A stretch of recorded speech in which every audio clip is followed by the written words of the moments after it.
স্বপ্নের মধ্যে ফেলে দিয়েছেন, আপনার গলি নষ্ট হয়ে গেছে, ওই যে গর্ত নষ্ট হয়ে গেছে না, অলি আর আপনি পান নাই। গর্ত যদি ঠিক থাকতো অলি, গলি যদি ঠিক থাকতো, গলি নষ্ট। ভালো মানুষ পাইবেন করতে, পোলা একটা হইছে স্কুলে যা, হেই কে স্কুলে যাবো, বন্ধু বান্ধব কত আড্ডা দিয়ে আসি, আড্ডা দিয়ে আইসে এখন বাবা একবার টাকা দাও, কে লিগে টাকা দেবো, বলে 500 টাকা দিবা। টাকাটা কেন নিবা? বাবা তুমি তো আমার বাবা না, আমার আরেকটা বাবা আছে, আমি বাবা খামু। এর বলে বাবা খায়, উনি আপন বাবা রেখেছে বলে বাবা খাইব।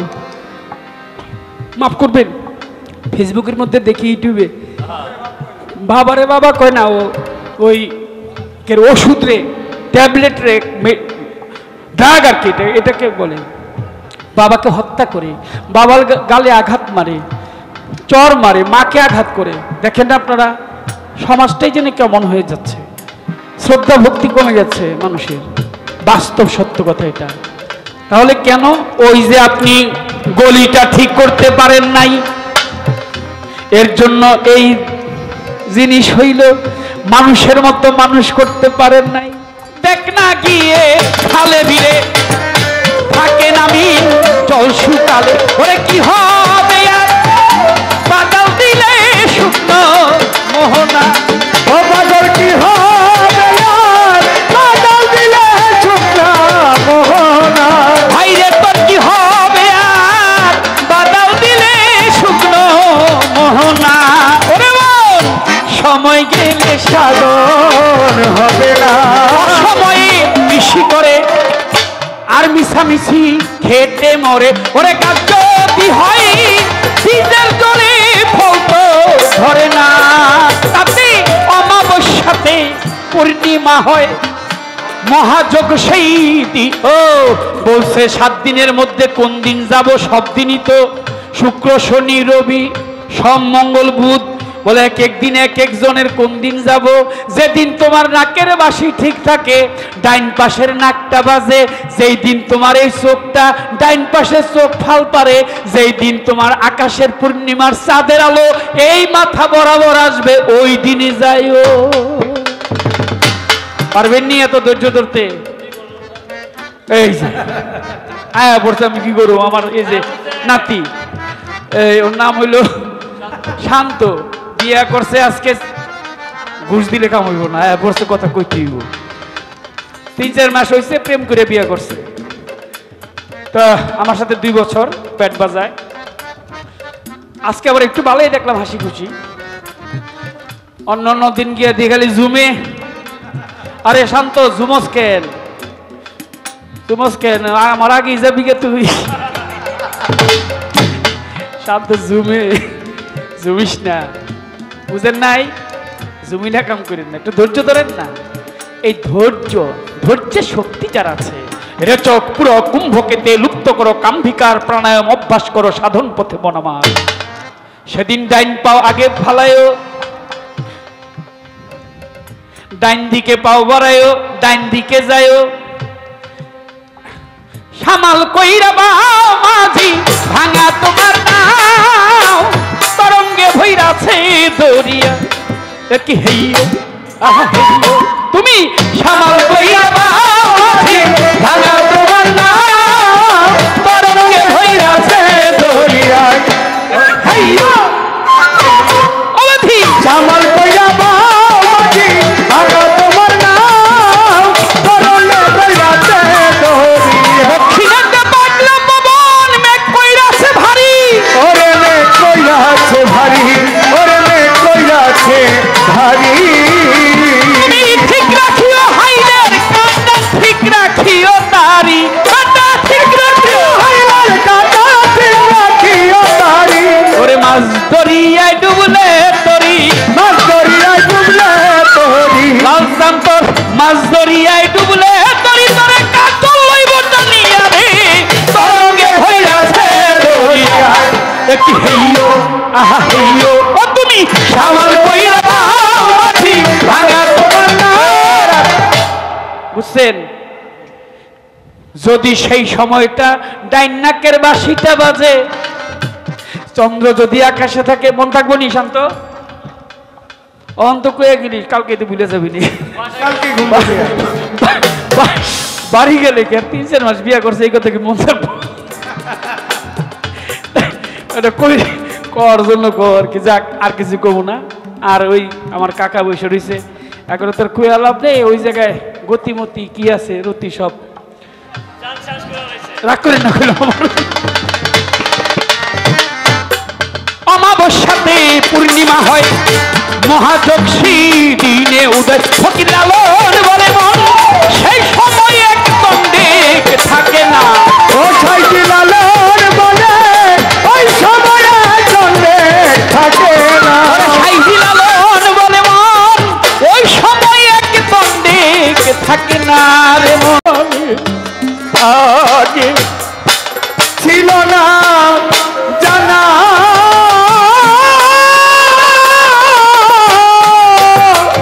পাখি রে,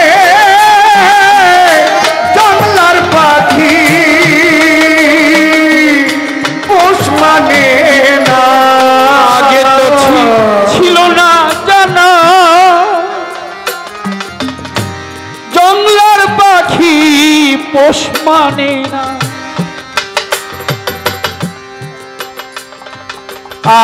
আগে তো ছিল না জানা,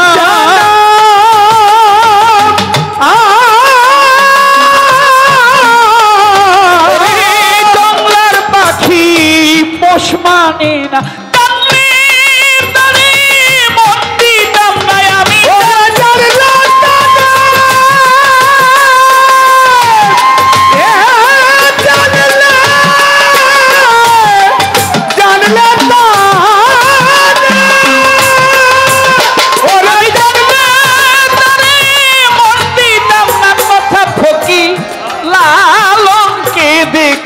কথা ফকির লালন সাই কে দে কয় পাখি কখন যে উড়ে যায় একটা বদহাওয়া লেগে খাচায়, একটা বদহাওয়া লেগে খাচা। আরে পাখি কখন যে উড়ে যায়, পাখি কখন যেন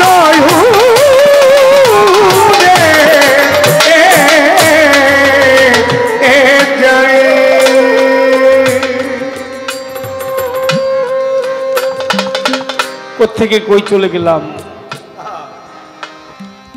পাখি বাহির হয়ে যাবে একদিন,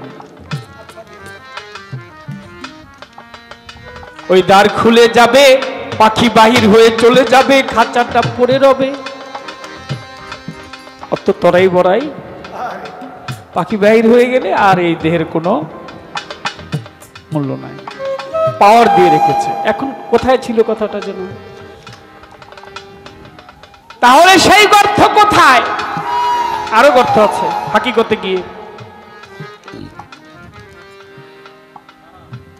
আর আমি বলবো না, একটু দেখবেন নিজের দিকে চেয়ে। সাধক মনমোহন বলেছে, মনমোহন কয়ে নিজের মাটি করো আগে পরিপাটি। হ্যাঁ, তো ওই মাটি পরিপাটি করতে হয়, ওখানটা একটু খেয়াল রাখলি হয়। আর আলোচনায় আর কোনো কথা আছে? আরেকটা কথা আছে, তা আমানত এনেছিলাম 16 আনা, আমি রাখবো কি প্রকারে?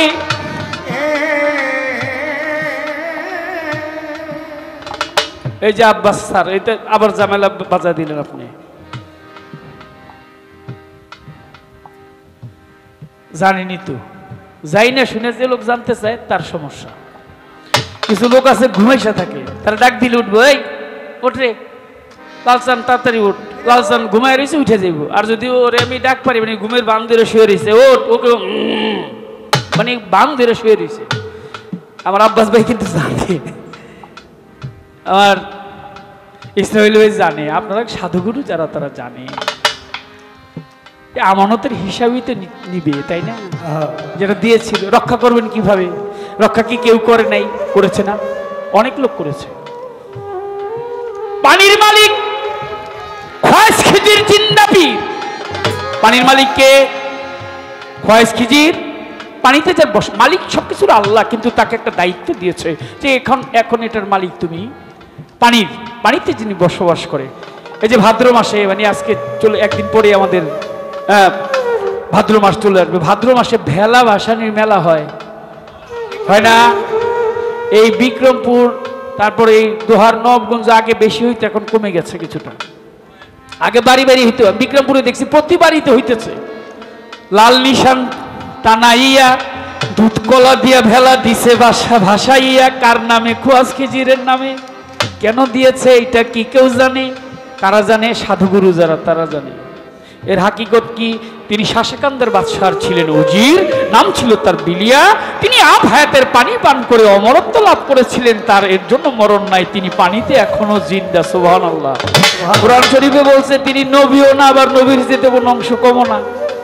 কিন্তু শরীয়ত, তরিকত, হাকিকত, মারুফত, তার ভিতরে ওয়াহেদানিয়াত আরো আছে ভিতরে। সক্রেটিসের ছাত্র ছিল, নাম তার প্লেটো। তাকে প্রশ্ন করেছিল ধর্ম কি, গড কে? প্লেটোর প্রশ্নের জবাবে সক্রেটিস বলেছিল, নো দাই সেলফ।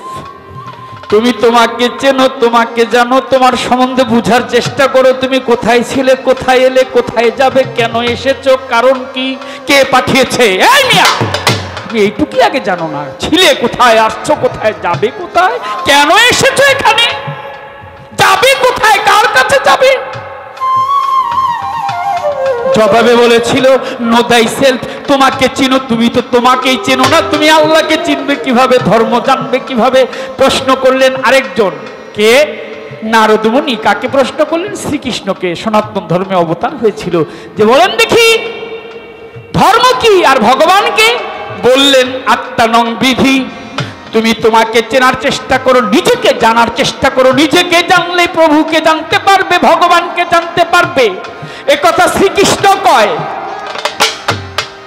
আর গৌতম বুদ্ধের ভক্ত ছিল আনন্দ। একদিন প্রশ্ন করে লয়, গৌতম বুদ্ধের ভক্ত নাম হচ্ছে আনন্দ। আনন্দকে একটা পরীক্ষা দিয়েছিল গৌতম বুদ্ধ। খারাপ লাগতেছে নাকি আপনার কাছে? পরীক্ষা কি? বর্ষার কাল। এই বর্ষার কালে ওই বাড়ি বাড়ি তো বৌদ্ধ ধর্মের লোকেরা ভিক্ষা করে, তো এক এক বাড়ি এক একজন যায়। সব বাড়ি, সব তো গাঠি বেঁধে একবারই যাওয়া যাবো না। তো আনন্দরে কইছে তুই একবার যা। আনন্দ বর্ষাকালে এক বাড়িতে গেছে, গিয়ে দেখে যে বাড়িতে সে গেছে ওই বাড়িটা হলো একটা পতিতা নারীর বাড়ি। ওই বাড়িতে গিয়ে আনন্দ রাত্র দিন কাটায়। আর ভক্তরা জানাজানি হয়ে গেছে, গৌতম বুদ্ধের কাছে যায়। এই নানক, জানো নাকি কি হয়েছে? বলে কি? বলে তুমি যে ধর্ম প্রচার করো, তোমার ভক্ত একজন খুব ভালোবাসো আনন্দকে। আনন্দ কি করেছে জানো? বলে কি করেছে? বলে বেশ্যার বাড়িতে আশ্রয় নিয়েছে।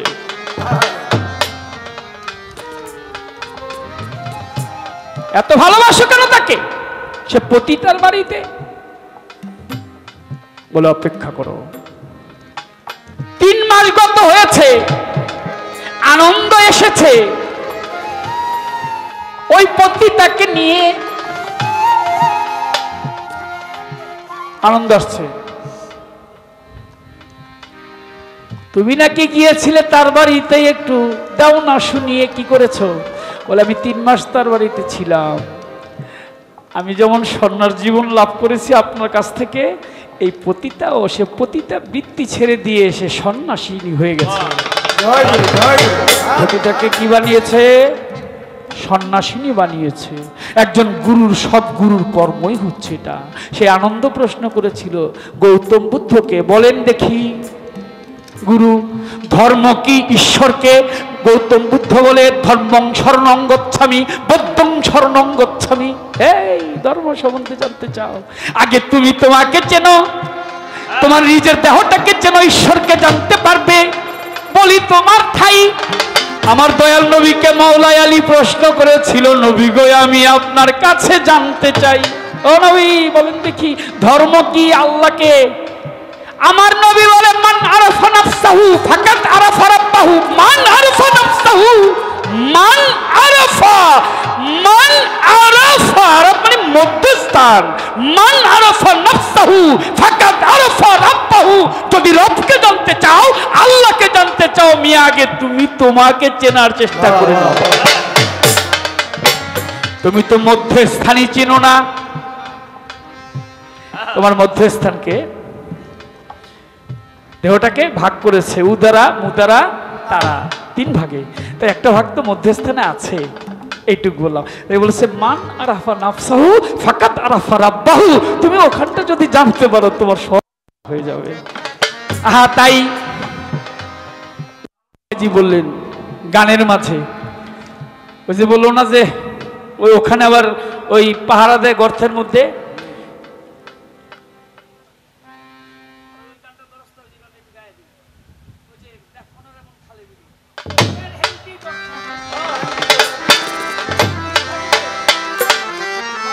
ওরে দিন থাকিতে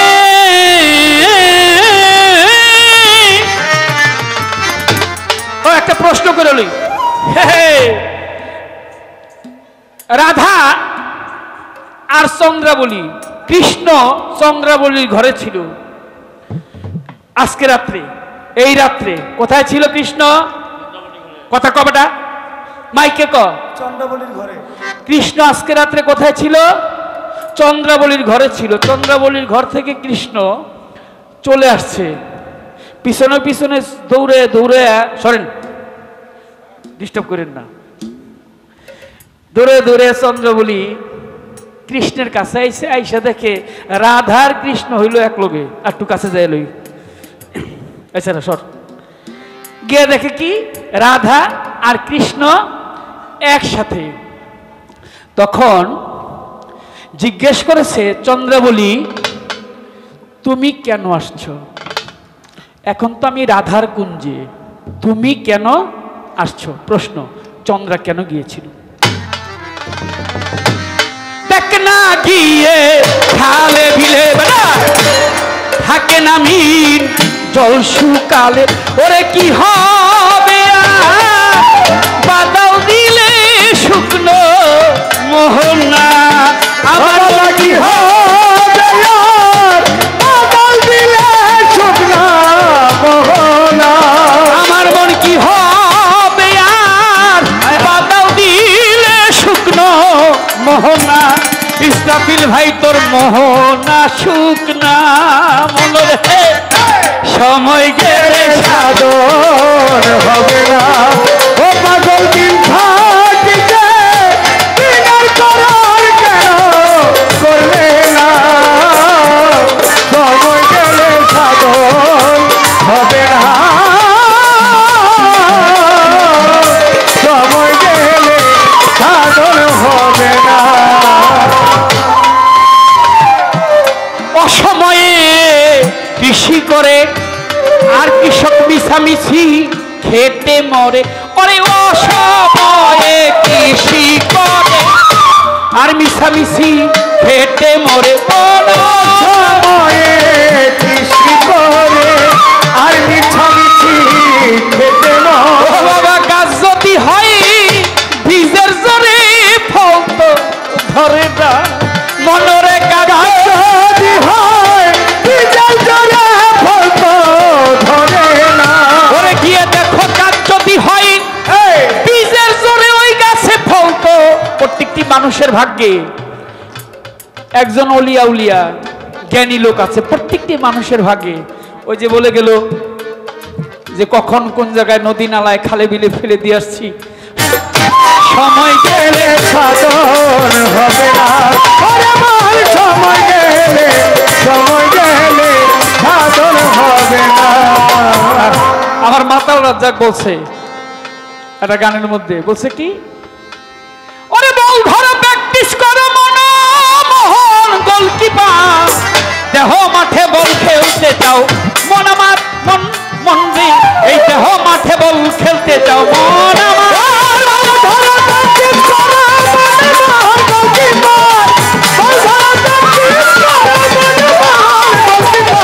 দেহ মাঠে বল খেলতে চাও মন আমার, দেহ মাঠে বল খেলতে চাও মন আমার।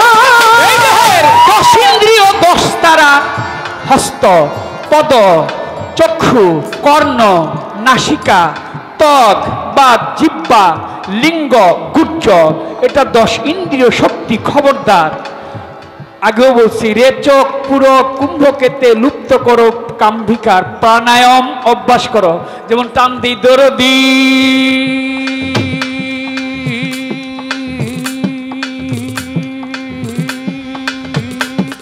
আপনারা কোন গালি দিতেছেন, আমার তো কাম সারা, আমি সেটা বুঝি কষ্ট কত হয়।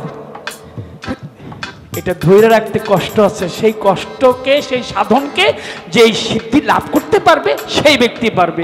পাগল বলল কি, মন 10 ইন্দ্রিয় 10 তারা, আরো 6 বিজাতিরা, ওই মাঠে খেলিবি যারা বেটা হইয়া বিশ্ব খেলোয়াড়, ওই মাঠে খেলিবি যারা হইয়া বিশ্ব খেলোয়াড়, ওই মাঠে খেলিবি যারা হইয়া বিশ্ব খেলোয়াড়। খেলতে যেমন গোপী ভজন, গায়ে বড় গেরুয়া বসন, খেলতে যেমন গোপী ভজন, গায়ে বড় গেরুয়া বসন, তোর অধিনায়ক পাগলা মদন, পাগলামি করবে না আর অধিনায়ক, পাগলা মদন পাগলামি করবে না। এই দেহের অধিনায়ক পাগলা মদন, অধিনায়ক দেহের অধিনায়ক পাগলা মদন, পাগলামি করবে না আর। ধন্যবাদ সবাইকে।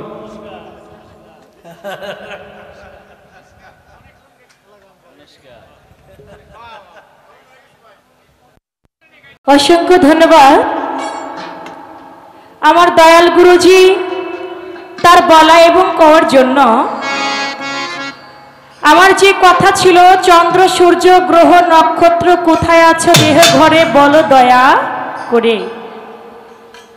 প্রত্যেকটা মানুষ আমরা 570 খ্রিস্টাব্দে 12 রবিউল আওয়ালে আমার দয়াল নবী ধরাধামে আসে। আমরা প্রত্যেকটা মানুষই নাকি 12 রবিউল আওয়ালে সোমবারে ধরাধামে আসি। কিভাবে আসি? সুন্দরভাবে গুরুজি বললেন। আমার কাছেও প্রশ্ন রেখেছেন একটি, আমি বলবো, সেটা হচ্ছে চন্দ্রমণির কাছ থেকে রাধিকার কুঞ্জে শ্রীকৃষ্ণ তিনি কেন গিয়েছিলেন, কারণ কি বলবো। তবে আমার যিনি দয়াল, তিনি বলে, চন্দ্রার সাথে আমার গান হয়েছিল মাদারীপুর, তখন গান হয়েছিল, কিন্তু তখন ওরে কিছু বলি নাই, কারণ ওইটা চন্দ্র সরকারের এলাকা। আর এখন চন্দ্র সরকার এই নবাবগঞ্জ দুহার থেকে কেরানীগঞ্জ বেশি দূরে না, এখন চন্দ্র সরকার আসছে আমার এলাকায়, এই জন্য আমার রূপটা আজকে চন্দ্রকে দেখাইতেছে। বিশেষ করে এই কথাটাই ভালো লাগছে, আজকে রূপ আপনি দেখাইতেছেন আর আমি আপনাকে আপনার রূপটা বের করতেছি, এর জন্য একটা গান দিছি আর আপনার 10টা গান লাগছে। আমি গান দিয়েছিলাম কয়টা? একটা। আর আমার একটা গানের জবাব দিতে গান লাগছে 10টা। এরই নামই ফরিদপুরের শিল্পী। একবার যারে ধরে একবারে মা ডাকাইয়া সারে, এজন্য একবার দুইবার না 5 বার কাজল দেওয়ান মাও ডাকছে। আরো যে কয়বার ডাকবো তার কোনো হিসাবই নাই, কারণ আরো তো সামনে আছে অগণিত। মানে এখন এমন একটা ভাব হয়েছে, এখন আমার মেয়ের ইচ্ছা কি করি। এখন আমার মেয়েটারে চাইতেছে, বলে তোমার মেয়ে তাও কোনটা, যেটা সুন্দরী ওইটারই চাইছে না। বাজানের নজর খারাপ, নজর ভালা তো চেয়েছে, যেহেতু দিব, যেহেতু দয়াল চাইছে, আমি যদি না দিই আমার বেয়াদবি হয়ে যাবে। তারপর দয়াল স্টেজে আসুক, মেয়ে একটার পরিবর্তে 2টা ধরেই দিয়ে দেবে, কারণ একটা বল আছে, একটা ভরসা আছে যে আমার মেয়ে তার কাছে দিলে কোনো ক্ষতি হবে না। না। কেন? শামরিস তাবরেজ তিনি ছিলেন পাগল। মাওলানা জালালউদ্দিন রুমি তিনি একদিন রাস্তা দিয়ে যাচ্ছে, দেখে একটা পাগল শামরেজ তাবরেজ তিনি কাবা ঘরের দিকে পা দিয়ে শুয়ে আছে, পশ্চিম দিকে পা দিয়ে শুয়ে আছে। মাওলানা রুমি বলতেছে, পাগল তুমি জানো না পশ্চিমে কাবা ঘর আর আল্লাহর ঘর, তুমি ওইদিকে পশ্চিমে পা দিয়ে আছো, তোমার পাটা তুমি ঘোরাও। শামরেজ পাগল বলছিলেন মাওলানা রুমিকে, পাগল তুমি আমার পাটা সরাইতে বলতেছ, আমি সরাবো, ঠিক আছে তুমি বলেছো পশ্চিমে আল্লাহ থাকে, আচ্ছা রুমি, মাওলানা রুমি কোন দিকে আল্লাহ নাই, যেদিকে আল্লাহ নাই সেদিকে তুমি আমার পাটা ঘুরাইয়া দাও। তো মাওলানা রুমি তিনি চিন্তা করে দেখলেন আল্লাহ কুল্লে শাইন কাদির, আল্লাহ কুল্লে শাইন মঈদ, আল্লাহ পাক সর্ব জায়গায় বিরাজিত, সব জায়গায় তো আল্লাহ আছে, আমি পাগলের পা ঘোরাবো কোন দিকে? নিজের বিবেকের কাছেই নিজে ধরা খাইলেন। যখন নিজের বিবেকের কাছে নিজে ধরা খাইলেন, এখন তো আর মন কোনো কাজে বসে না যে এটা কোনো সাধারণ পাগল নয়, এই পাগলের কাছেই আমি আমার জীবন যৌবন বিলিয়ে দেব। পাগলের কাছে গেলেন, পাগল তুমি আমাকে মুরিদ করো। বলে আমি তোমাকে মুরিদ করব, তুমি না এই পারস্যের শ্রেষ্ঠ একজন মাওলানা, মাওলানা রুমি? বলে হ্যাঁ আমি মাওলানা রুমি। বলে তোমার ভিতর তো অহংকার বুজুর্গে ভরা। বলে না দয়াল, আমার কোনো অহংকার নাই। বলে ঠিক আছে আমি তোমাকে মুরিদ করব, আগে তোমার বাড়িতে আমি যাব, তোমার বাড়িতে গিয়ে তোমার আচার আচরণ তোমার ভাব কায়দা যদি দেখে আমার ভালো লাগে ছোট, তাহলে আমি তোমাকে মুরিদ করব, তা না হলে মুরিদ করব না। চলে গেলেন শামরেজ পাগল মাওলানা রুমির বাড়িতে, যাইয়া দেখে একটা আলমিরার মধ্যে শত শত হাজার হাজার কিতাব তিনি লিখে রেখেছেন। 70টা উট সমান তিনি কিতাব লিখে রেখেছেন।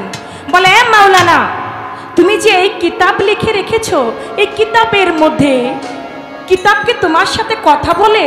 বলে না, কিতাব তো আমার সাথে কথা বলে না। বলে যে কিতাব কোনো কথা বলে না, এত কিতাব তুমি যত্ন করে তুমি তোমার আলমিরার মধ্যে রেখে দিয়েছো, এগুলো রেখে কি হবে? এই কিতাব তুমি পানির মধ্যে ফেলে দাও। বলে না দয়াল, এটা পানির মধ্যে ফেলা যাবে না, কারণ এটা আমার সারা জীবনের সাধনা, সাধনা করে আমি এই কিতাব লিখেছি। বলে তুমি কিতাব ফেলবে না? বলে না। পাগল শামরেজ তাবরেজ তিনি কি করলেন, কিতাবগুলো বললেন হ্যাঁ কিতাব তুমি এই মুহূর্তে তুমি পানির মধ্যে চলে যাও। কিতাবগুলি একে একে করে সব পানির মধ্যে চলে গেল, পানির মধ্যে পড়ে গেল। মাওলানা রুমিকে বলল, মাওলানা রুমি তুমি এত বছর সাধনা করে ভালোবেসে তুমি যেই কিতাব লিখেছো অবশ্যই তার সাথে তোমার ভালোবাসা হয়েছে, তুমি এই কিতাবকে ডাকো, যদি কিতাব তোমার ডাকে সাড়া দেয় তাহলে তো তোমার কিতাবের সঙ্গে ভালোবাসা হয়েছে, তাহলে তো তুমি মাওলানা, নয়তো তুমি কিসের মাওলানা? বলে কাগজ কি কোনোদিন কথা বলতে পারে? কাগজকে ডাকলে কি কাগজ আসে? বলে তুমি কাগজ লিখেছো, তোমার ডাকে আসবে না? আচ্ছা আমি ডাকি দেখি তো আমার ডাকে আসে কিনা। পাগল শামরেজ তাবরেজ কিতাবকে ডাক দিলেন, ডাক দেওয়ার সঙ্গে সঙ্গে পানির মধ্যে থাকা কিতাবগুলি একে একে করে সব উপরে আলমিরার মধ্যে চলে আসলেন। বলে মাওলানা রুমি তুমি যেই কিতাব লিখেছো এত সাধনা করে, সেই কিতাব তোমার কথা শুনে না, তার সাথে তোমার প্রেমই হয় না, তুমি কেমন মাওলানা হইছ? আচ্ছা মাওলানা রুমি তুমি যে এত কিতাব লিখেছো সব থেকে কোন বিষয়ের উপরে তুমি লিখেছো?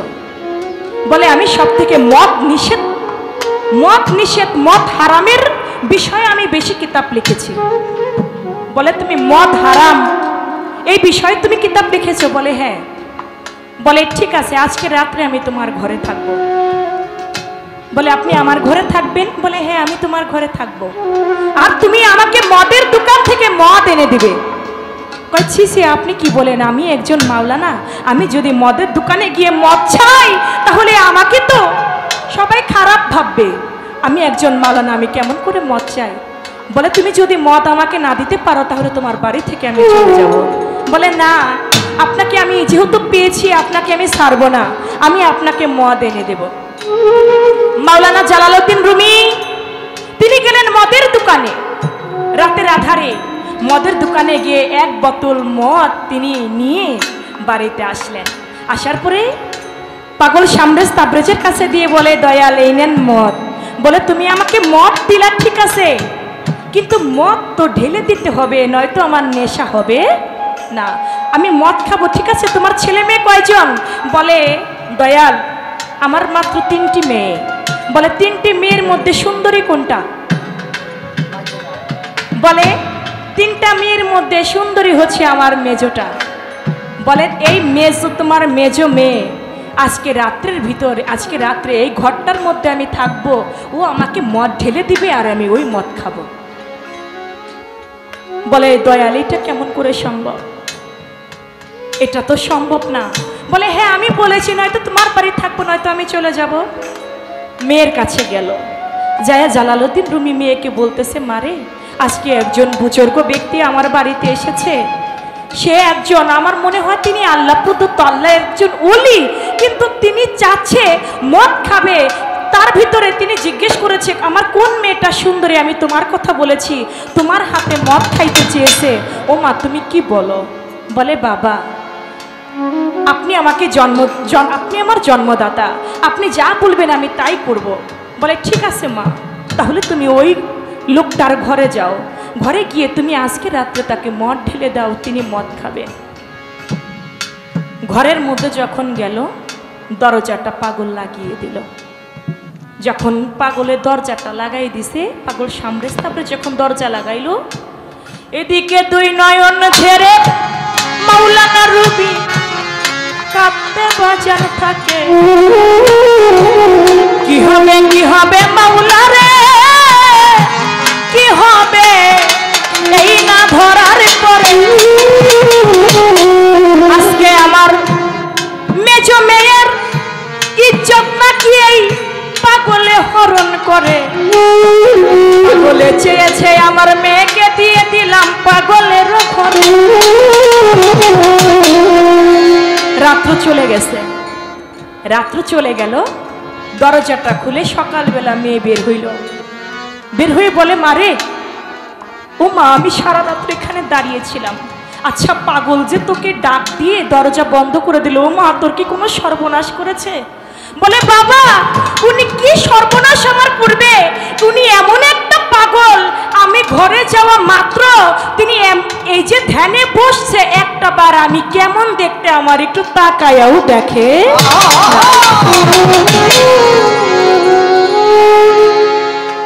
তুমি কার কাছে দিছো বাবা? উনি এমন একটা পাগল, মদ ঢালা তো দূরের কথা, মদের বোতলটা ছুঁয়াও দেখে নাই। সারাটা রাত্রের ভিতরে আমাকে তিনি তাকাই দেখে নাই, শুধু তিনি ধ্যানে বসে আল্লাহর জিকির করতেছিল। বাবা এ তো কোনো সাধারণ পাগল না।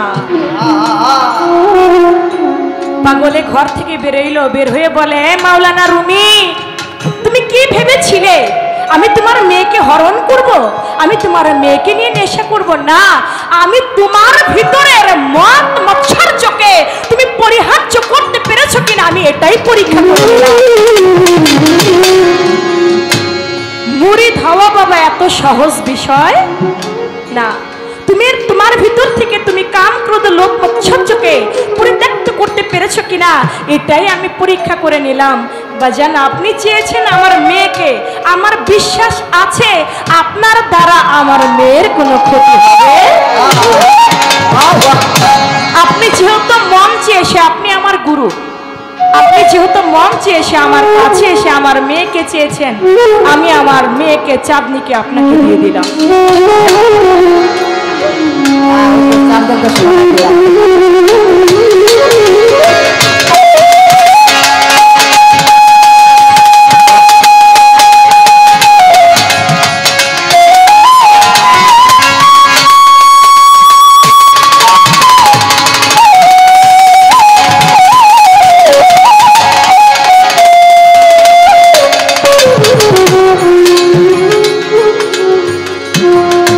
আমি চাই না আমার গুরুর কোনো কথা অনর করতে। গুরু বলছে আর আমি সেটা পালন করব না, তাহলে তো আমি শিষ্যই হইতে পারলাম।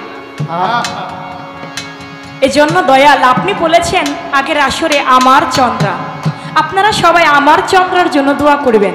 আচ্ছা যিনি এই কথা বলতে পারে, আচ্ছা গুরু যদি শিষ্যকে তার করে নেয়, ওই শিষ্যর কি আর কোনো কিছু থাকে?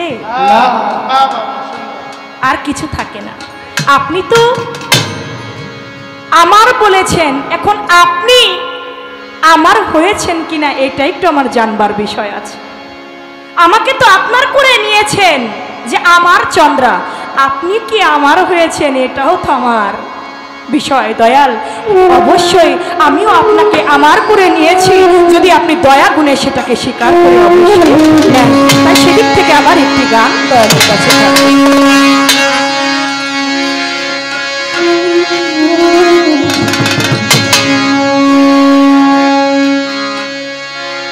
তোমার মায়ার পাখি কষ্ট নাও, ভাটি মাটি বাইরে যাও, তোমার মায়ার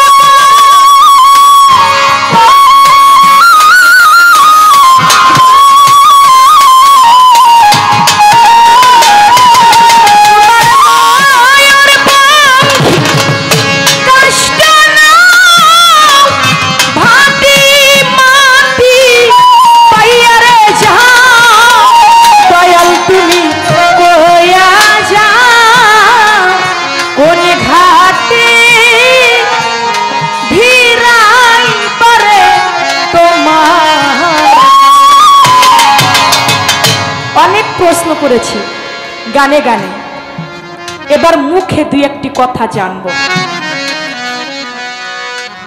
এবার মুখে দুই একটি কথা জানবো, যেহেতু আমাকে যেখান থেকে কঠিন করতে জানতে চেয়েছেন আমি ওইখান থেকেই জানবো।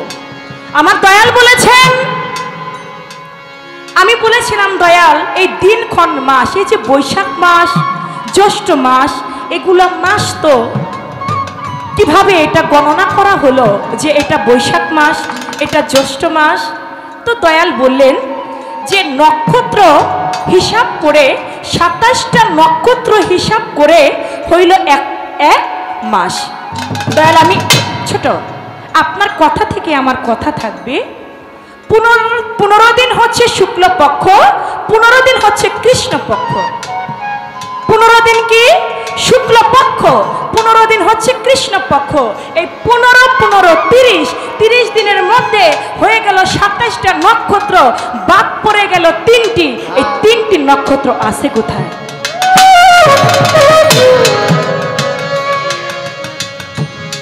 27 দিয়ে তো 30 পূর্ণ হয় না, আরো 3টা বাকি রয়ে গেল না, মাস তো 30 দিনে হয়।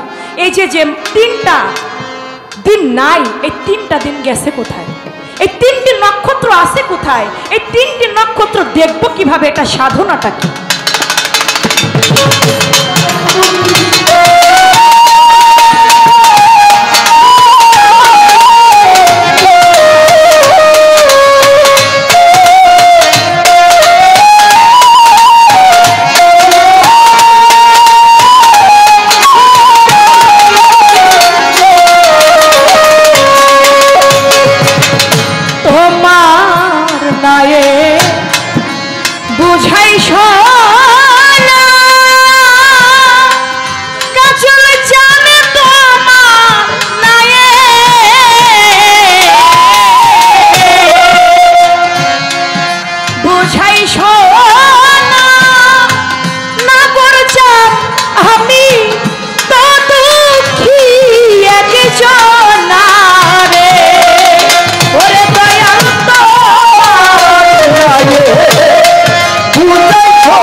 চিত শোনা ও ভাই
যত পশু পাখি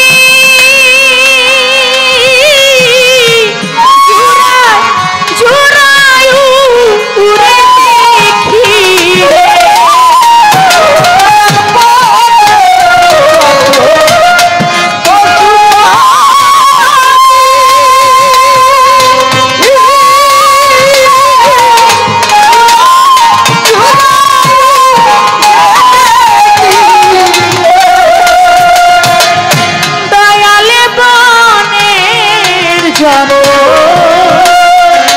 পশু পাখি জোড়ায় জোড়ায় উড়ে দেখি আমি হইলাম জোড়া ছাড়া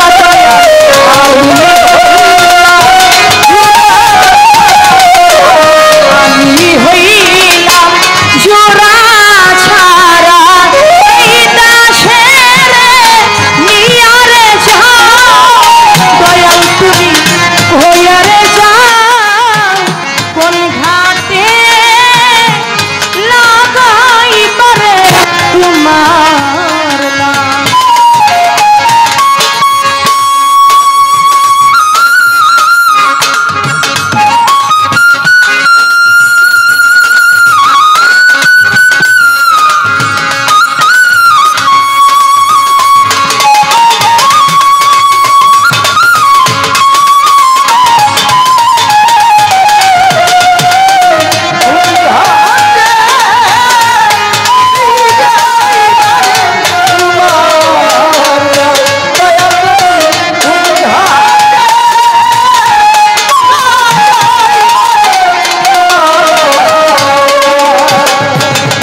প্রশ্ন করেছেন আমার কাছে, আপনি আমার মেন ভোকাল কেন কমাইছেন ভাই?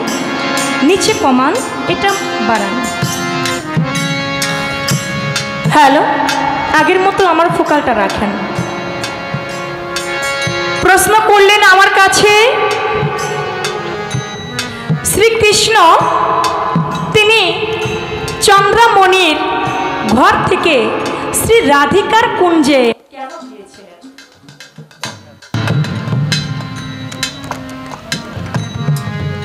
শ্রীকৃষ্ণ কেন শ্রী রাধিকার কুঞ্জে চন্দ্রমণির ঘর থেকে গেলেন? চন্দ্রমণির ঘর থেকে গেলেন, চন্দ্রমণি আসলেন, এসে দরজার মধ্যে হাত লাগাইলেন, দরজা টোকা মারলেন, দরজা খুলে গেল। দরজা খোলার পরে জিজ্ঞাসা করা হলো যে আপনি কেন রাধার কুঞ্জে এসেছেন? রাধার কুঞ্জে শ্রীকৃষ্ণ কেন গিয়েছিল এটা আমাকে বলতে হবে। কৃষ্ণ হলো ঈশ্বরের অবতার, শ্রীকৃষ্ণ কি ঈশ্বরের অবতার, আর রাধা হচ্ছে তিনি বিশ্বাস এবং ভক্তির প্রতীক। ভক্ত, তারা গুরু এবং ভক্ত। শ্রীকৃষ্ণ ছিল গুরু, রাধা রানী ছিল ভক্ত, আবার প্রেমের গুরু কিন্তু রাধিকা। তাদের মধ্যে গুরু শিষ্যর প্রেম লীলা সেই কুঞ্জের মধ্যে হয়েছিল। সেখানে ছিল না কোনো কামনা, ছিল না কোনো বাসনা, সেখানে ছিল প্রেম লীলা। আর প্রেম লীলাটা তাদের ঘর থেকে দেখি তো আজকাল গুরুর দরবারে গুরু ভক্তের এই প্রেম লীলাটা দেখা যায়। তাই ঐশ্বরিক প্রেম শ্রীকৃষ্ণ এবং রাধা রানীর মধ্যে সেটা ফুটিয়ে তুলেছিলেন। শুধু তাই নয়, ভক্তি ও আত্মত্যাগের প্রেম ছিল তাদের মধ্যে, প্রেম ও বিচ্ছেদের ভাব বিনিময় তাদের মধ্যে ছিল, এবং গোপন লীলা কৃষ্ণ এবং ঈশ্বর, এরা ঈশ্বরের যেহেতু অবতার শ্রীকৃষ্ণ, এর জন্য গুরু এবং ভক্ত তারা দুজনে ওই কুঞ্জের মধ্যে মিলে একাকার হয়ে গিয়েছিল। তখন চন্দ্রমণিকে বলেছিল, চন্দ্রমণি আমি যে রাধা রানীর কুঞ্জে এসেছি, এই কুঞ্জে এসেছি এজন্যই তার সাথে আমার ভক্তি এবং বিশ্বাস, তার সাথে যে গুরু ভক্তের লেনাদেনা, সেই গুরু ভক্তের লেনাদেনাটাই করতে এখানে এসেছি, অন্যথা কোনো কাম লীলা।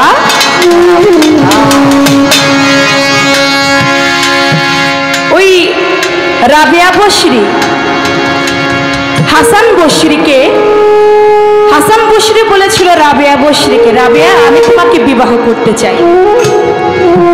বলে তুমি বিয়ে বসবা না? রাবেয়াকে বলে না আমি বিবাহ বসবো না। বলে তুমি বিয়ে করবে না? রাবেয়া তুমি একা একা কতদিন থাকবে? বলে দয়াল যতদিন রাখে। বলে না রাবেয়া আমি তোমাকে বিয়ে করতে চাই। বলে আপনি আমাকে বিয়ে করতে চান? বলে হ্যাঁ। বলে আপনি না আমার গুরু হাসান বসরি, আমি না আপনার ভক্ত মেয়ে, তাহলে আপনি আমাকে কেমন করে বিয়ে করেন? বলে আমি তোমাকে যেমন করে হোক না কেন আমি তোমাকে বিয়ে করতে চাই। রাবেয়া বলে আমি আপনাকে বিয়ে করব, আপনি যদি আমার একটা প্রশ্নের উত্তর দিতে পারেন। বলে কি প্রশ্ন? বলে আপনি বলেন আপনি পুরুষ নাকি নারী? এখন রাবেয়া বসরি তিনি তো কোনো সাধারণ মেয়ে না, তিনি তাপস কুলের শিরোমণি। রাবেয়া যেহেতু আমাকে প্রশ্ন করেছে আমি পুরুষ নাকি নারী, তাহলে এটা আমার স্বাভাবিকভাবে জবাব করলে হবে না, অবশ্যই আমার একটু ভেবেচিন্তে জবাব করতে হবে। তিনি কি করলেন? বলে আমাকে একটু সময় দাও, আমি তোমাকে জবাব করব। 1 সপ্তাহ সময় চাইলেন। 1 সপ্তাহের মধ্যেই হাসান বসরি তিনি পরপারে ডাকে, আল্লাহ পাকের ডাকে সাড়া দিয়ে তিনি চলে গেলেন, মৃত্যুবরণ করলেন। যখন তিনি মৃত্যুবরণ করলেন, মৃত্যুবরণ করা মাত্রই যখন হাসান বসরির লাশটাকে দাফন করা হবে, কবরের মধ্যে রাবেয়া বসরি দৌড়ে গিয়েছে। আমার তরিকার ভাইরা যারা আছো, হাসান বসরিকে দাফন করতে পারবে না। বলে কেন? বলে আমার একটা প্রশ্ন আছে, আমার প্রশ্নের উত্তর না দিয়ে হাসান বসরি মরতে পারে না। বলে কি প্রশ্ন? বলে ও হাসান, হাসান তুমি না আমার গুরু, তোমাকে না আমি একটা প্রশ্ন করেছিলাম, তুমি না আমাকে বলেছিলে বিয়ে করবে, তাহলে আমাকে বিয়ে না করে তুমি যে চলে গেলে তা তো হইতে পারে না। তোমার কাছে আমার প্রশ্ন ছিল তুমি পুরুষ নাকি নারী, সেই প্রশ্নের জবাব তুমি আমাকে দেবে, তারপরে তোমার মাটি মঞ্জিল হবে, তার আগে হবে না। আচ্ছা কি একটা ভক্তরা দুশ্চিন্তায় পড়ে গেছে যে হাসান বসরি মারা গেছে, এখন তিনি কেমন করে উত্তর দিবে যে তিনি পুরুষ নাকি নারী। তখন প্রশ্ন করলো যে আপনি বলছিলেন আপনি আমাকে বিয়ে করবেন, আমি আপনাকে প্রশ্ন করলাম আপনি পুরুষ নাকি নারী, আপনি জবাব না দিয়ে কেন গেলেন? আগে আপনি আমার জবাব দেন। হাসান বসরি কবরে থেকে তিনি জবাব করলেন, রাবেয়া আমি দুনিয়ার বুকে যতদিন ছিলাম ততদিন নিজেকে পুরুষই মনে করেছিলাম। আমি দুনিয়ার বুকে যতদিন ছিলাম আমি ততদিন নিজেকে পুরুষই মনে করেছিলাম। ও রাবেয়া আজকে যখন আমি আল্লাহর ডাকে সাড়া দিয়ে আমি যখন এই কবরে শুনছি, রাবেয়া এখন মনে হচ্ছে একজনই পুরুষ, একজন আল্লাহ পুরুষ ব্যতীত আর কেউ পুরুষ, আমি নারী রাবেয়া। তখন রাবেয়া বলে তুমিও নারী আমিও নারী, নারী নারী কি বিয়ে হয়? হাসান বসরি বলে না, নারী নারী বিয়ে হয় না, আমি তো তোমাকে পরীক্ষা করেছিলাম মাত্র। আসলে তারা কি বিয়ে করতে চেয়েছিল? তা না, তারা রাধা রানী এবং শ্রীকৃষ্ণ তারা যে কুঞ্জে ঘরের মধ্যে ছিল, তারা কি কামলীলা করতেছিল? না, তারা ছিল প্রেম লীলা, গুরু শিষ্য প্রেম লীলা, যে লীলার কোনো মৃত্যু কোনোদিন হয় না। পৃথিবী ধ্বংস হবে, এই প্রেম লীলার কোনো ধ্বংস নাই। এর নাম হচ্ছে গুরু শিষ্যর প্রেম ভাব। এই ছিল আমার কথা, আমি জবাব করলাম। এখান থেকে আপনার কাছে বাজান আমার একটা কথা থাকবে, আপনি বলবেন। সেজন্যই তো একটা কথা না রাখলে দাঁড়াইব কি নিয়ে। আচ্ছা ঠিক আছে, আরেকদিন। আচ্ছা ঠিক আছে, যদি আরেকদিন পাই তাহলে আবার জিজ্ঞেস করুন। ঠিক আছে, ধন্যবাদ।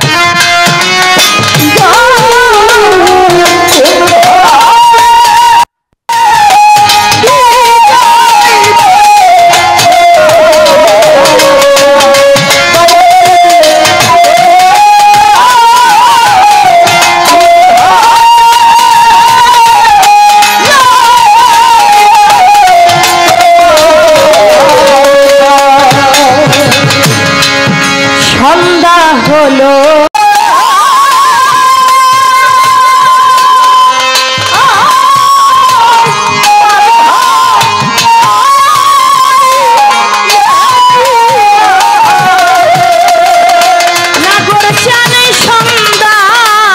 হইল ডুবলো বেলা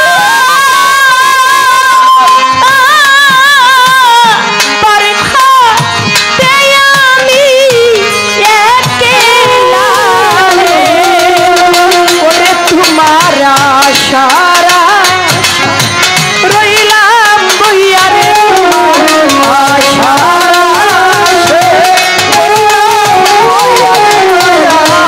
আশার আশায় রইলাম বয়া এই দাসে রে লয়া রে যা দয়াল তুমি কয়া যাও কোন ঘাটে ভিড়াই পারে তোমার না।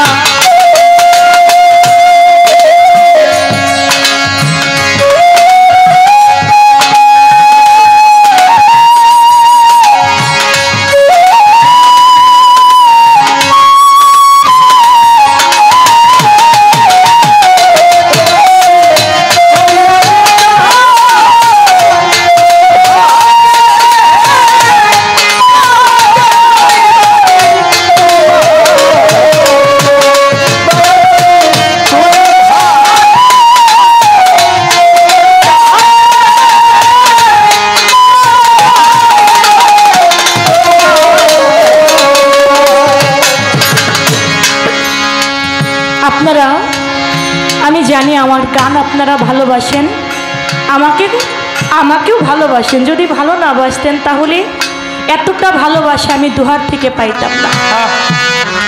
এটা আমি মনে প্রাণে বিশ্বাস করি। নবাবগঞ্জ থেকে আহফাজ মাস্টার ভাই আসছেন, আমার মুখে একটা ঘটনা তিনি অনেক জায়গায় শুনতে চায়। নবাবগঞ্জ পাতিলঝাপ 8 বছর ধরে গান করি মুন্নাফ চাঁদের দরবারে পাতিলঝাপ।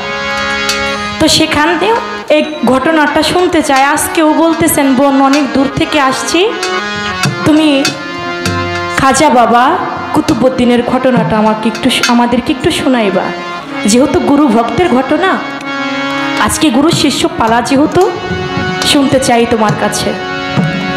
তো সেদিক থেকে লক্ষ্য করে, বাবা ভক্ত তো তারাই হয় গুরু যাদেরকে ভক্ত করে নেয়।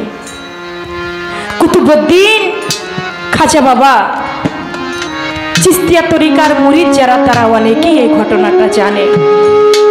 খাজা বাবা একদিন ডাক দিল কুতুবউদ্দিন বখতিয়ার কাকিকে, কুতুবউদ্দিন আমি কত দেশে দেশে ইসলাম প্রচার করলাম, মানুষকে বায়াত করাইলাম, মুরিদ করাইলাম।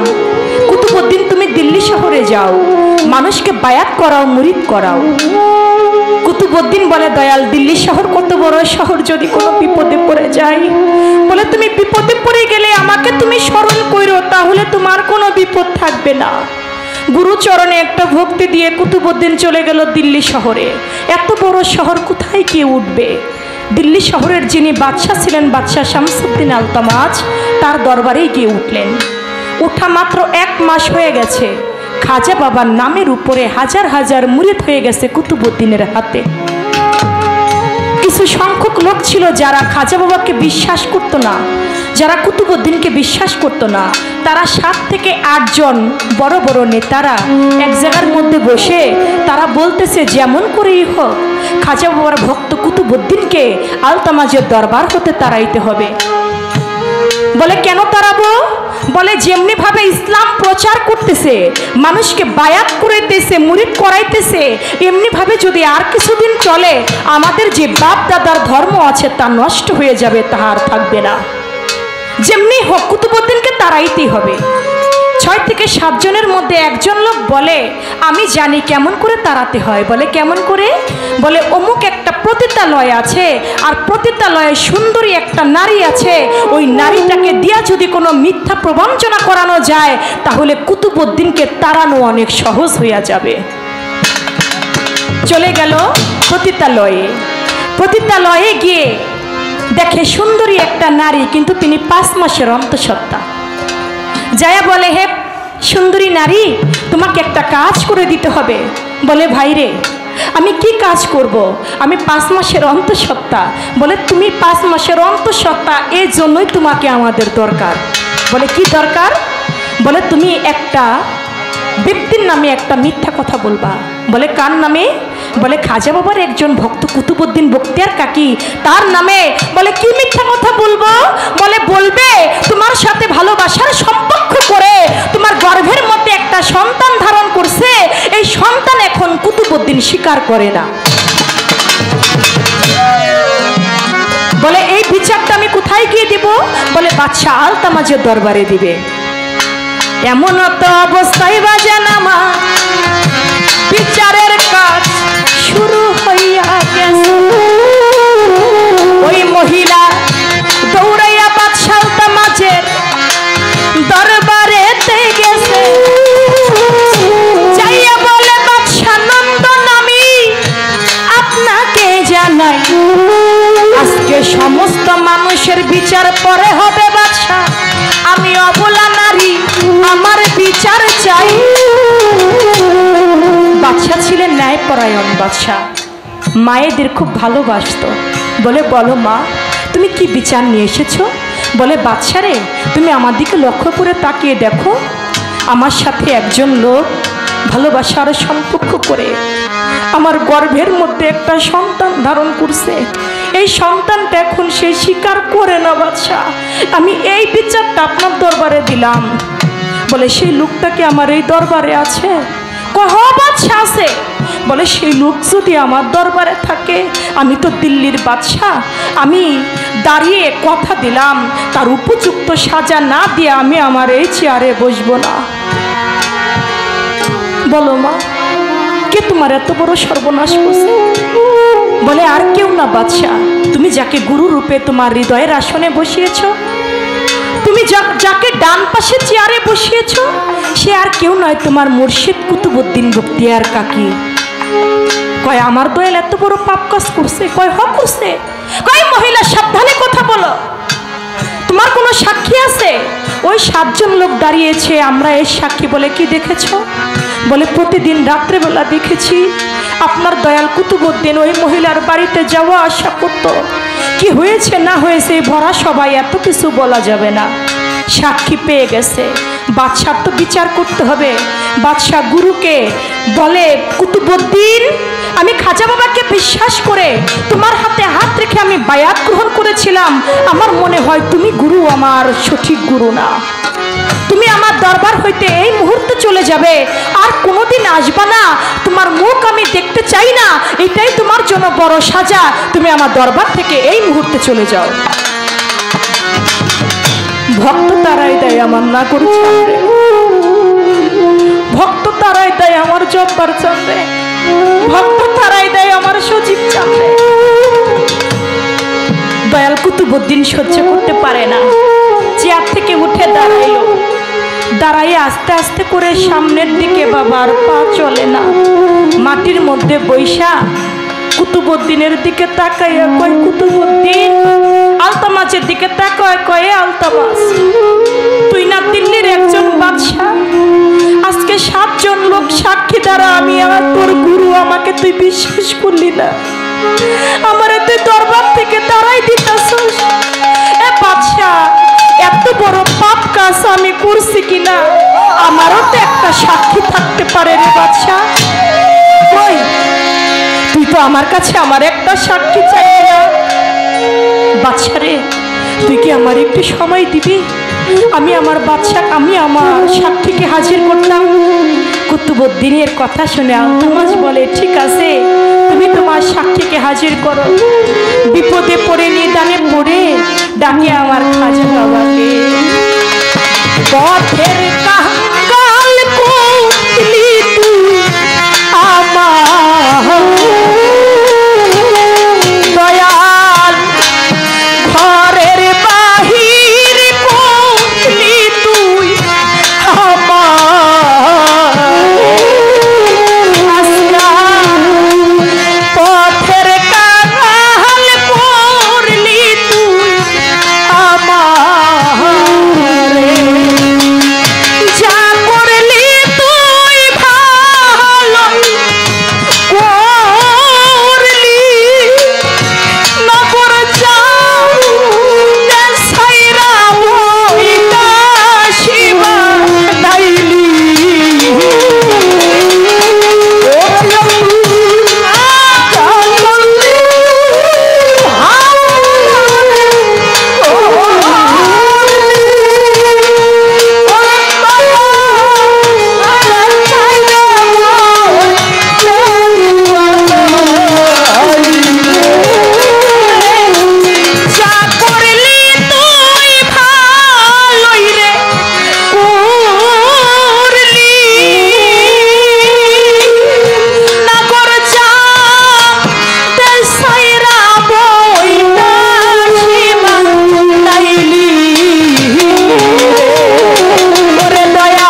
বাহির করলি তুই আমারে, পথের কাঙ্গাল করলি রে দয়াল তুই আমারে। যদি খাজা বাবা না পাঠাইতো কুতুবউদ্দিনকে, তাহলে এই কলঙ্ক তার নামে হইতো না। তাই বলল, দয়াল ঘরের বাহির করলি তুই আমারে। যখন খাজা বাবা কেমনি করে ডাকে, আজমির শরীফে খাজা বাবা একটা হুজরাখানার মধ্যে বসা, হঠাৎ করে খাজা বাবা তার ভক্তদেরকে বলতেছে, ভক্তরা রে, আমার মন বলতেছে আমার কুতুবউদ্দিন আমাকে ডাকে, আমি তোমাদের মাঝে এখন আর থাকতে পারবো না। দিল্লি শহর থেকে আজমির শরীফ প্রায় 550-600 কিলোমিটারের পর আমার খাজা বাবা এক চোখের পলকেই বাদশা আলতামাজের দরবারে পৌঁছে গেল। ওলি আল্লাহরা পারে না এমন কোনো কিছু নাই। এজন্য বলছিলাম আমার গুরু সব জানে। গুরু যিনি তিনি তো সবই জানে। আমি ব্যক্তি কাজল দেওয়ানের কথা বলি নাই, আমি আমার গুরুর কথাই বলেছি। আমার গুরু সব জানে। এটা যদি আমার মধ্যে বিশ্বাস না থাকে, আমি তো ভক্তই হইতে পারবো না। তাই বলল, চোখের পলকের মধ্যেই আলতামাজের দরবারে চলে আসলো। এসে দেখে কুতুবউদ্দিন মাটির মধ্যে বসা। কয়, বাবা, আমার মন বলতেছিল তুমি, আমি খাজা বাবা বলে তুমি আমাকে ডাকছো। বাজান, এই দরবারে এত লোক কেন? তুমি মাটিতে বসা, তোমার চোখের মধ্যে পানি, কি হয়েছে তোমার? গুরুকে দেখলে তো ভক্তের জ্বালা এমনিই বেড়ে যায়। বলে, বাজান, আজ তুমি ছাড়া আমার বড় সাক্ষী নাই। তুমি নিদানের কান্ডারি, তুমি বহুপারের কান্ডারি, তুমি পরপারের কান্ডারি। দয়াল, ছোটবেলায় বাবাকে হারিয়েছি, জন্মের পরে মাকে হারিয়েছি, জীবন যৌবন সব খাজা বাবা তোমারে সইতা দিছি। তুমি ছাড়া বড় সাক্ষী কেউ নাই। ও খাজা বাবা, তুমি যদি সত্যি আল্লাহর ওলি হও, তাহলে তুমি বলবে ওই মহিলার গর্ভে যে সন্তানটি আছে, ওই সন্তানটা কার, আমার নাকি অন্য কারো? আমার খাজা বাবা বলে, এই সাক্ষী কারা? 7 জন লোক দাঁড়িয়েছে, আমরা এই সাক্ষী। বলে, এই সাক্ষী আমি মানি না। সাক্ষী মানি, গর্ভের মধ্যে যে সন্তানটি আছে, ওই সন্তানের সাক্ষী খাজা বাবা মানি। খাজা বাবা তার শাহাদাত আঙ্গুল ইশারা করে বলতেছে, হে গর্ভের সন্তান, তুমি বলো তোমার পিতাকে। গর্ভের সন্তান খাজা বাবাকে একটা সালাম দিয়ে বলতেছে, খাজা বাবা, আমার যিনি পিতা আপনার কুতুবউদ্দিন না, আপনার কুতুবউদ্দিন নির্দোষ। আমার পিতা যেই 6 জন লোক সাক্ষী দিচ্ছে, এই 6 জনের মধ্যে একজন দোকানদার, তিনি আমার সর্বনাশ করেছে। তিনি আমার বাবা, আপনার কুতুবউদ্দিন না। আপনার কুতুবউদ্দিনকে কেবলমাত্র তাড়াইবার জন্য, কলঙ্ক দেবার জন্য ওরা একটা ব্যবস্থা করেছে। দয়াল গো, যদি ওই রকম কোনো বিপদে আমিও পড়ে যাই, আমি কাজল দেওয়ান, আমি মানি আমার গুরু শ্রেষ্ঠ গুরু। সেদিন কি খাজা বাবার মতো এসে আমাকে উদ্ধার করবেন, নাকি আপনি কাজল দেওয়ান হয়ে আমাকে ডুবায় মারবেন? সেদিন আপনি আমাকে কি করবেন? যদি এমন মহাবিপদে আমিও পড়ে যাই, সেদিন আপনি আমাকে রক্ষা করবেন, নাকি আপনি আমাকে ডুবায় মারবেন? ওরে দয়াল, ঘরের বাহির করলি তুই আমার, পথের কাঙাল করলি তুই আমার।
বাসতাম না নাহারে যাওয়ার যদি জায়গা থাকতো যাওয়ার যদি জায়গা থাকতো তোর দুয়ারে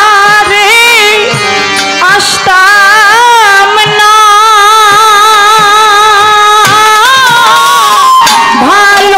ভালোবাসা আর কেউ থাকলে তোরে ভালো বাসতাম না নাহারে যাওয়ার যদি তোর দুয়ারে আসতাম না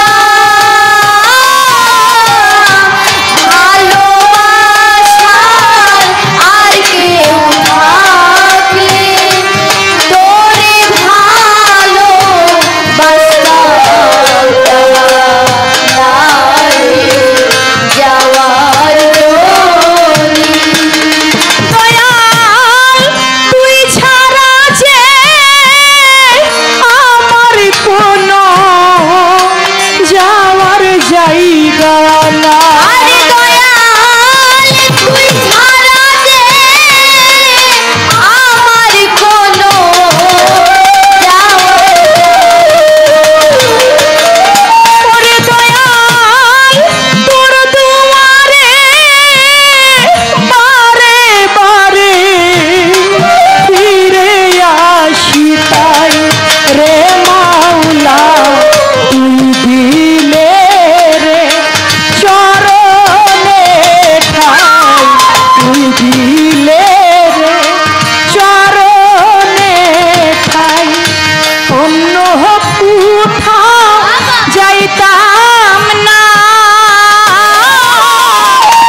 যাওয়ার যদি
যাওয়ার যদি জয় গুরু। আমার এই বিচ্ছেদ গান শুনে কেরানীগঞ্জ থেকে শকুত ভাই 1000 আলোচনা করা যাবে এখন, কিন্তু আলোচনা করতে গেলে গানের সময়টা পাওয়া যাবে না। আস্তে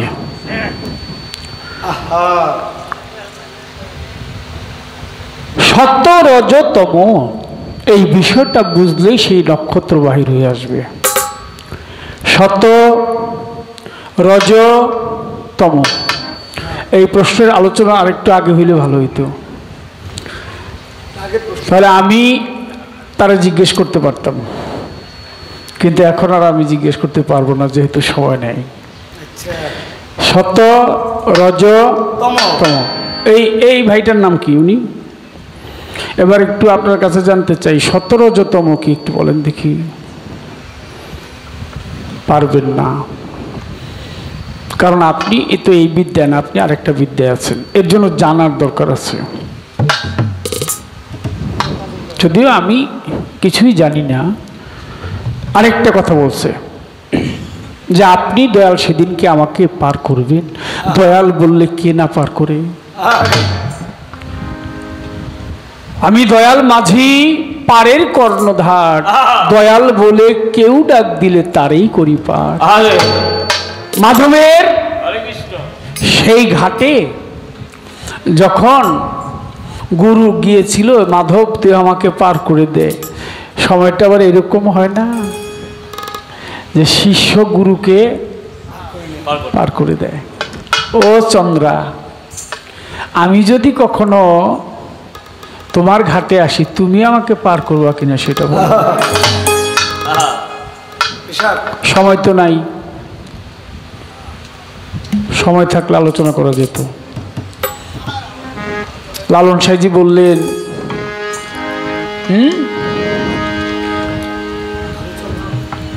কোন প্রেমেতে আল্লাহ নবী মিরাজ করেছে নিঘুর প্রেম কথাটি আজ আমি শুধাই কার কাছে। কোন প্রেমে গুরু হয় ভবতরী, কোন প্রেমে শিষ্য হয় কান্ডারি, না বুঝে লালন প্রেমের উদ্দীপন জগতে প্রেম করে বিছে। গুরু ভবতরী, শিষ্য কি কান্ডারি, মানে নৌকা বেয়ে যাচ্ছে। সাধারণ বিষয় না, অনেক বিষয়। এক কথা শুনলেই তো আউলিয়া হয়ে যায়, এক কথা সারা রাত্রে শুনলে আউলিয়া হয়ে যায়, কিন্তু আমরা তো বেশিরভাগ দেউলিয়া হয়ে গেলাম।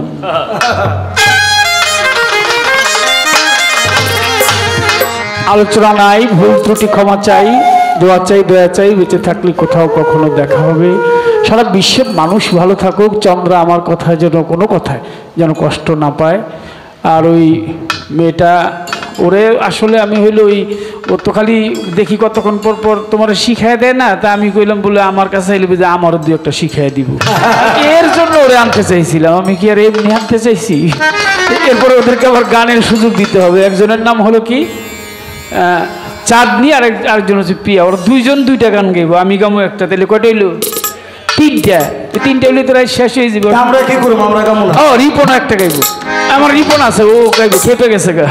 তাহলে একটা চাঁদনি, একটা কাজল, একটা প্রিয়া, একটা রিপন, এই চারজনের চার গান দিয়ে শেষ। আমার গানটা আমি করে শেষ করি। ভালো থাকবেন সবাই, আপনারা অনেক ভালো।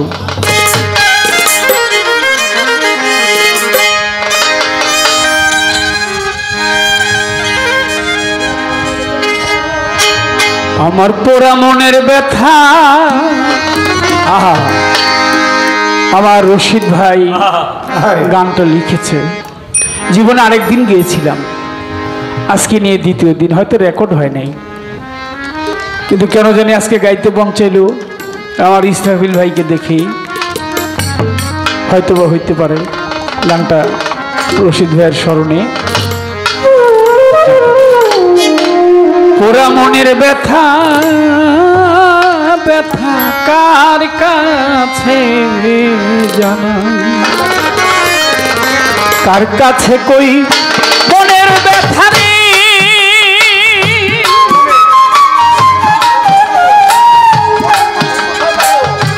কার আমি মনের মানুষ কোথায় পাবো রে, আমার ব্যথা কার কাছে জানাবো, পোড়া মনের ব্যথা, আমার মুখ পুরানো ব্যথা, ওরে আমার হৃদয় ছেঁড়া ব্যথা, ব্যথা কার কাছে জানাবো, কার কাছে যাও না ব্যথা, ওরে মানুষ কোথায় পাবো, পোড়া মনের ব্যথা, আমার মন পুরানো ব্যথা, ও ব্যথা কার কাছে জানাবো, আমার কার কাছে জানাবো। আমার একটা অভ্যাস আছে, আমি বই দেখে গান করতে পারি না, এটা আমার জন্য খুব সমস্যা। ওই গানও মুখস্থ করা হয় নাই। ওরা কোনো শিল্পী হয়তো আসলে গাইছে, আমি ওইভাবেই শুনেই হয়তো কিছুটা বুকের ভিতর গেঁথে রেখেছি। একটু ভুল টুল হইলে মাফ করেন সবাই। আমার মায়ের কাছে কইলে রে দুঃখ, আমার মায়ের কলজা আরে ভাইটা যাই গো। আমার মায়ের কাছে কইলে রে দুঃখ, আমার মায়ের কলজা ভাইটা রে যাইব। ওরে আমার মায়ের কাছে কইল রে দুঃখ, আমার মায়ের কলজা রে ভাইটা যাই গো। বাজানি রে কইলে দুঃখ রে, ওরে আমার বাজান মইরা যাইব। বাজানি রে কইলে ব্যথা রে, ওরে আমার দুঃখে বাজার মহিলা যাইব। বাজানে রে কইলে ব্যথা রে, ওরে মাতাল আমার বাজান মইরা যাইব। পোড়া মনের ব্যথা, আমার এই পোড়া মনের ব্যথা, ওর ব্যথা কার কাছে এ জানাবো। ওরে কার কাছে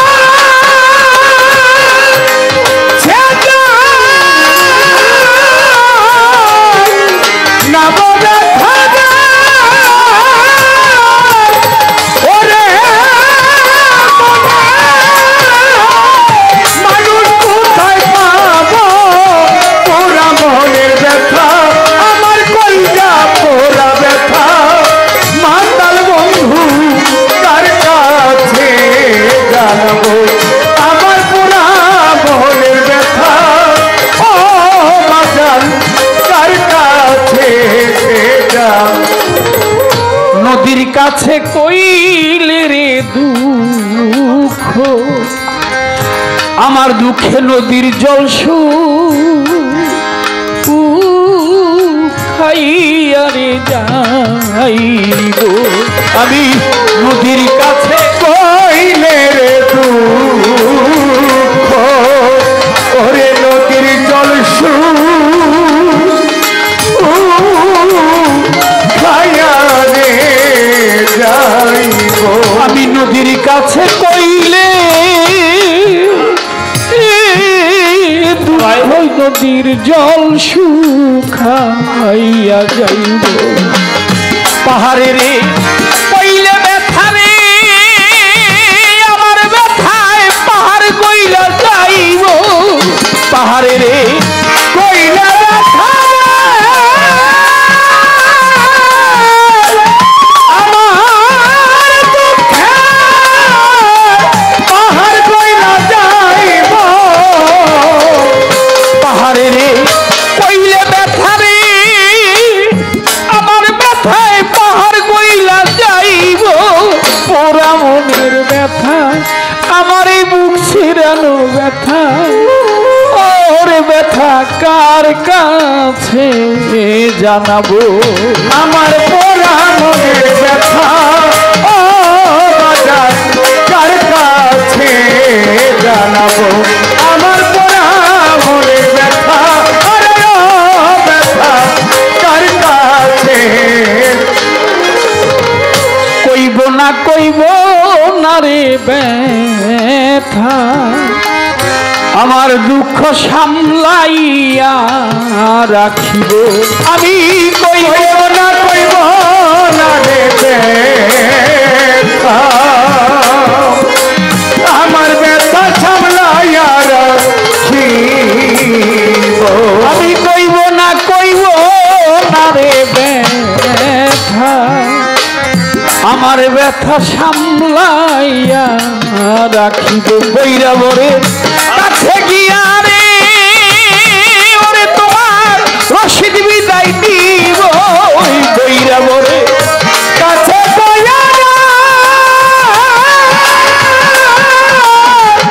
ওরে তোমার রশিদ বিদায় দিব।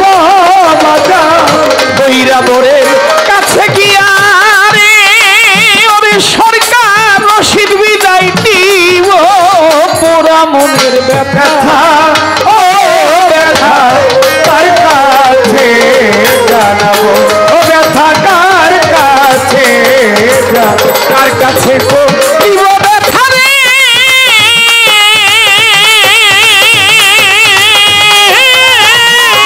আমার ব্যথা মানুষ কোথায় পাবো পোড়া মনের ব্যথা আরে আমার এই হৃদয় পুরা ব্যথা ওরে ব্যথা কার কাছে জানাবো আমার এই পুরা মনের ব্যথা ওরে ব্যথা কার কাছে জানাবো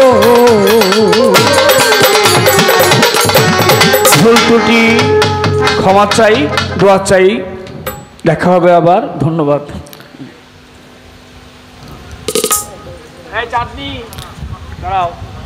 হ্যালো না না না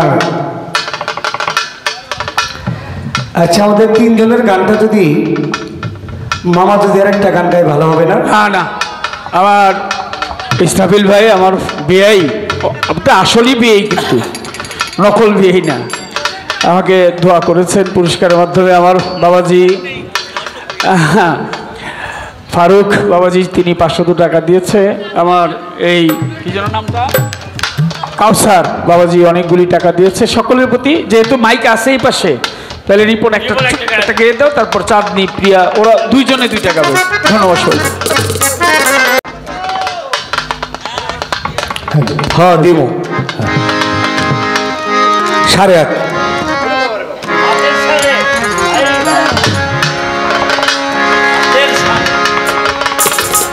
এই চাঁদনি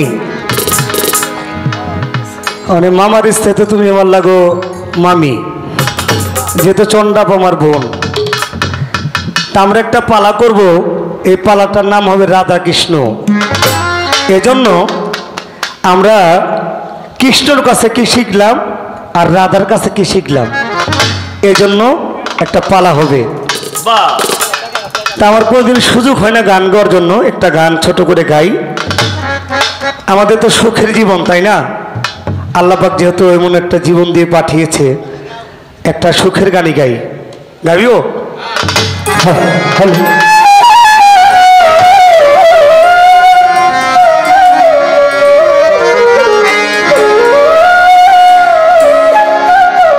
আমার আন্ধার ঘরে চাঁদের আলো আন্ধার ঘরে চাঁদের আলো দিয়ে গেছে ইউকি আমি বড় সুখী বন্ধু আমি বড় সুখী আমি বড় সুখী আন্ধার ঘরে বন্ধু এসে আন্ধার ঘরে বন্ধু এসে দিয়ে গেছে ইউকি আমি বড় সুখী বন্ধু আমি বড় সুখী সালাম বললাম মামা আমি বড় সুখী আধার ঘরে বন্ধু এসে আধার ঘরে বন্ধু এসে দিয়ে গেছে ইউকি আমি বড় সুখী বন্ধু আমি বড় সুখী আমি বড় সুখী বন্ধু আমি বড় সুখী ওরে আমি বড় সুখী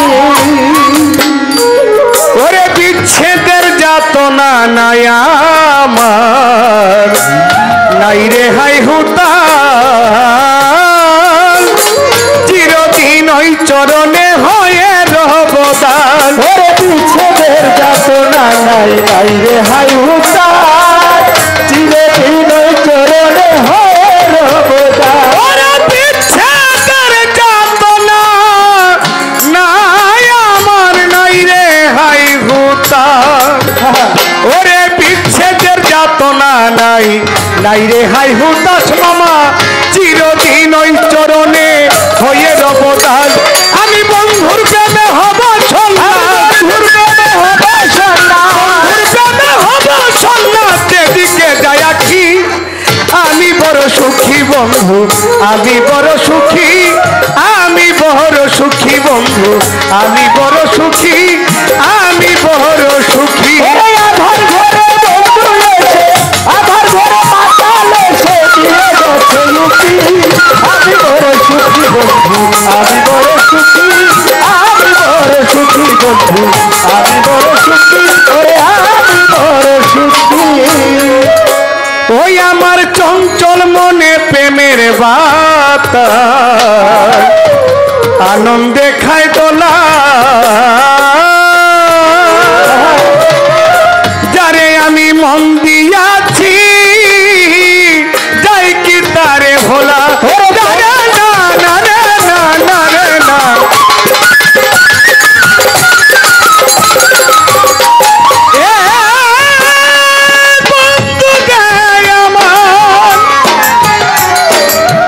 মাওলানা জালালউদ্দিন রুমি বলেছে সঙ্গীতের মাধ্যমে আল্লাহকে যত তাড়াতাড়ি পাওয়া যায় পৃথিবীর আর কোন ইবাদত নাই আল্লাহকে এত তাড়াতাড়ি পাওয়া যায়। আমরা তো ছিল ভোগী বাউল, এজন্য আল্লাহ আমাদের কাছে আসে না। যদি ত্যাগী বাউল হইতাম আমাদের কাছে আসতো।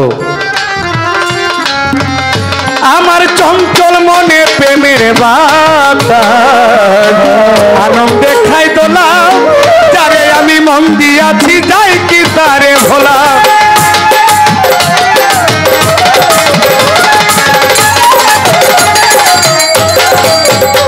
ওরে চঞ্চল মনে প্রেমের বাতাস চন্দ্রায়া পা আনন্দে খাই দোলা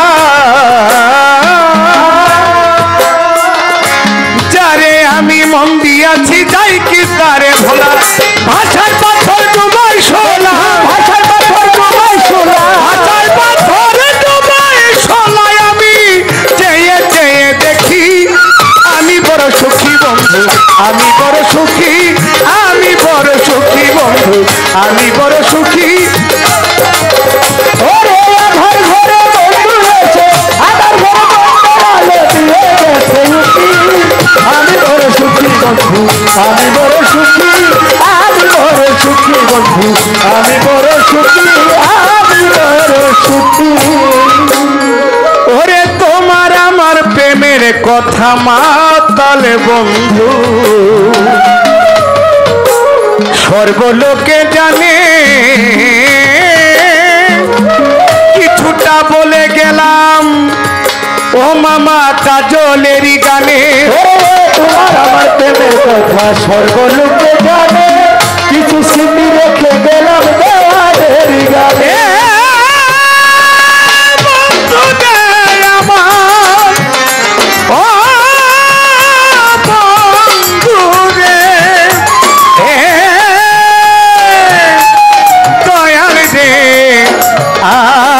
আশি না দিলে টাকা নিন না সারাই তো 80 দিন এখন 80 দেন না একটা 80 দেন ওরে তোমার আমার প্রেমের কথা সর্বলোকে জানে কিছুটা বলে গেলাম কাজলেরই গানে আমার মন নিল রাত গাওয়ারে মন নিল রাত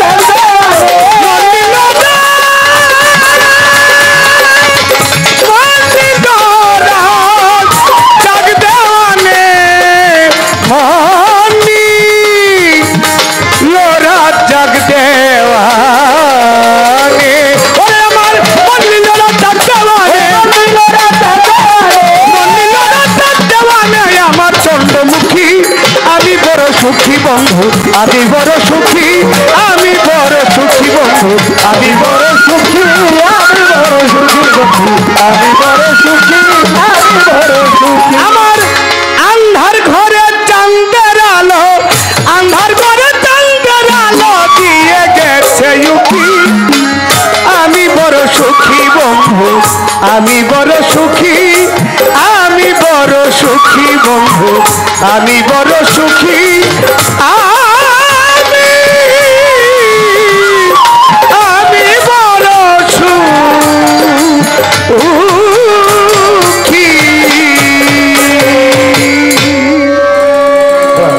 আমার আপায় আমার 200 টাকা দিছে সারাইতে আসলো আমি যখন গান গেলাম আসলো না এলাগুলো মা বাপের টাকা নিব না যখন আসছে তখন 200 টাকা নিয়েছি সকলের প্রতি সালাম চাঁদনি আসো হ্যাঁ গাইতার বাচ্চা